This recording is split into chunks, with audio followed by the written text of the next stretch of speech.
Friends, ఈ చల్లని వాతావరణంలో వేడివేడిగా రుచికరమైనది ఏదైనా తాగాలనిపిస్తుందా? అయితే ఈ హాట్ చాక్లెట్ కాఫీ మీ కోసమే.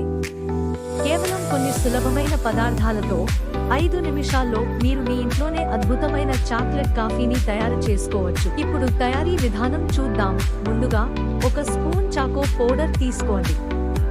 దానిలో ఒక స్పూన్ ఇన్స్టంట్ కాఫీ పౌడర్ కలపండి. 3 బైట్స్ చాక్లెట్ ముక్కలు వేయండి. తరువాత 3 స్పూన్ల చక్కెర జోడించండి. చిన్న గ్లాసు పాలు పోసి ఈ మిశ్రమాన్ని బాగా కలపండి. ఇప్పుడు కొన్ని చాక్లెట్ చిప్స్ వేసి మళ్ళీ ఒకసారి బాగా కలపండి.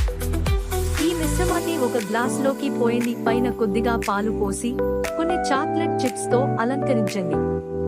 వేడివేడి హాట్ చాక్లెట్ కాఫీ సిద్ధంగా ఉంది. తయారు చేసి తప్పక ఆస్వాదించం. Like, share and subscribe to my channel.